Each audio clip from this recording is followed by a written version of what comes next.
Hi guys, good morning. So, if you see this video, it means that you have received a package at home with some wonderful stuff in there.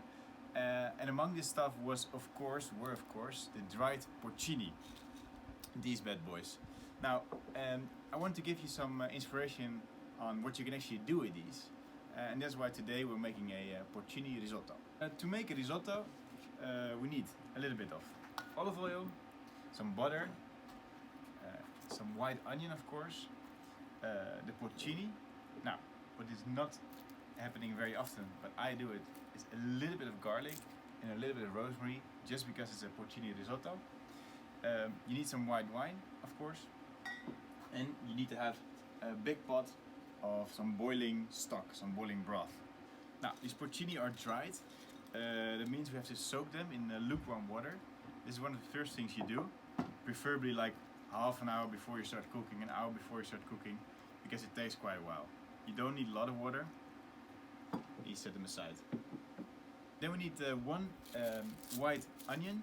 So the trick is to cut the onion as fine as the grain of rice.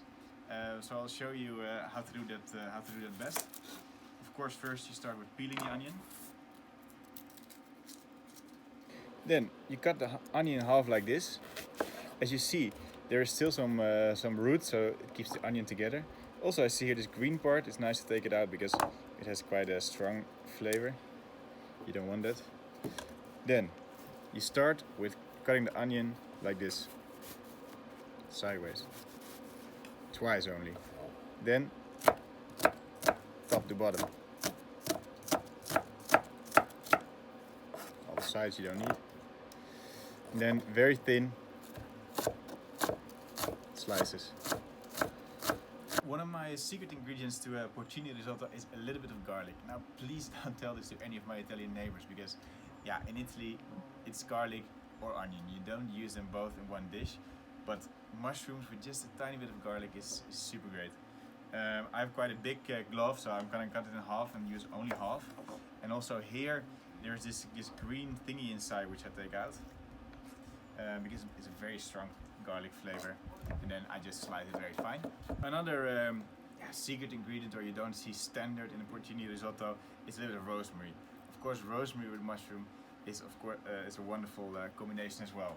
So I have quite a lot, but you need only little, and you want to slice it like very fine, because the sensation of a little bit of rosemary in your mouth is not great. So you want to have it really fine. We did all of our preparation. Now we're going to start with slowly glazing the onion. If I get the fire to work, yes, there it is. On a very low flame. It's going to be a little bit difficult with the wind. For risotto, you always use like an not deep pot, because you need to stir it very well and it needs to cook as evenly as possible. I'm going to go in with let's say 2 tablespoons of olive oil and about 2 tablespoons of butter as well. So the butter gives the onion a very rich and yellow color. I'm gonna let that melt. Fire a little bit lower, I hope it stays on. And then in with the onion, the garlic and the rosemary. I'm gonna slowly cook it until it's soft and yellow. You don't want to get it brown. While the onions are slowly cooking, we have still our mushrooms, of course, our porcini. They're all soft now, so what you want to do is squeeze out most of the liquid, just like this with the hands, of course. And it looks like a small amount, but it's actually so full of flavor. Because they are dried, they get actually more intense flavor. Don't throw this water away because we're going to use it later on in the rice. Keep an eye on your onion because you really don't want to burn it. You don't want to get any color. Now, you can leave this porcini as a whole, but I like to cut them a little bit smaller so you don't have any big pieces in your mouth in the risotto. Risotto is quite fine in itself, so I would not like to have big pieces in there. So see, the onions are going very slow. You keep stirring them and they start to get yellow, and I wish you could smell this right now because of course onion is very nice, with a little bit of garlic, rosemary, wonderful smell. The onions are yellow and soft, and we're gonna go in with the mushrooms. I don't add them at the beginning because you can't really bake them, but you do want them to give a little bit of flavor to the butter. And one of the extra ingredients I'm gonna add as well is a little bit of black pepper. It does it very well with the mushrooms. And I do it at this stage, so you'll get the flavor really in the risotto. So it's almost time to add the rice. Now there are a few types of rice you can look for. The best you can find also in every supermarket in the Netherlands, I think, is the carnaroli, specifically for risotto. And I'm going to use about 75 grams per person. I'm making it for 4 persons now. So yeah, in with the rice.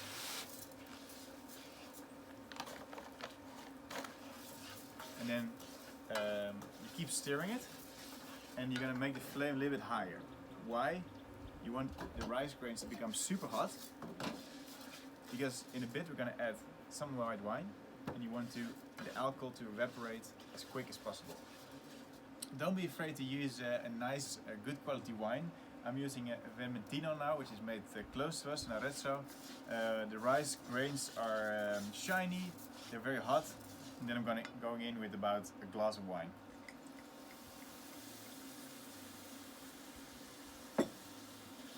You hear it sizzling directly. You keep stirring because now you want the alcohol to evaporate as soon as possible, because otherwise you will be left with a bitter flavor in your risotto. The stock. You can very quickly, very easily make a vegetable stock with some carrots, some onions. I don't know if you can see it. Some bay leaves. But yeah, let's be honest, we're all not having a lot of time, so it's perfectly fine to use a good quality stock cube. So the alcohol and the wine is now almost completely evaporated. You can smell this. If you smell and you don't have that sharp smell of alcohol in your nose, then you know it's time to add the broth. No, we're not gonna add the broth yet. We're gonna start with the water from the porcini, because that's gonna give a lot of flavor to the rice. It would be great if this was also boiling. Do it very slowly and carefully, because under in this bowl might be a little bit of sand from the mushrooms, and you don't want to get that in. See, so I leave the last bit and back to stirring. Now, when almost all of the liquid is evaporated, we're adding the stock, and you add just as much that the rice is just below the water. Not too much. And yeah, the important thing with the risotto is keep on stirring. You want to have it on a medium-high heat. It definitely needs to be boiling. If you have it on a too low heat, you will not get the creamy texture which you want. Right, so we're about 12 minutes in cooking process now. See, at this point you add a little bit more broth. I think about 2 spoons. And then I reckon it's another 5 minutes of cooking. I think we are almost there. From the moment you start adding the broth to your rice, you usually need about 18 to 20 minutes to cook your risotto. The best way to determine where it's cooked, yes or no, is of course just to taste it. Take a grain, it's very hot, so careful. And you taste. This one is there. And then you put the heat off. So it's known that risotto is served al dente. That doesn't mean that it needs to be raw. It just needs to have a little bite. It needs not to be completely meshy and soft. And it needs to be quite creamy when you stop cooking, so there needs to be still a little bit liquid in. Because now we're going to finish the risotto. And we do this with quite a good bit of butter to make it nice and creamy. I think it's about 50 grams. And of course, Parmesan cheese. I really advise you to use a good Parmesan cheese, so Parmigiano Reggiano.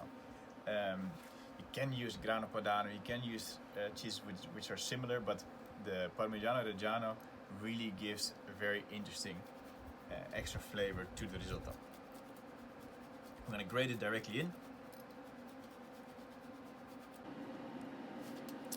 So, a good amount of cheese, then you want to stir it through very well. See how liquidy it still is? It needs to be, because also as soon as you start serving it, cool down, it gets a little less creamy, and you want to serve it like this. It's called alonda. See the movement in the pan? like a wave, it means. So if the butter and the cheese are melted, it's of course time to taste it one more time. See if it needs maybe some salt or pepper. No, it's really nice. So we're gonna serve. This is for about 4 persons.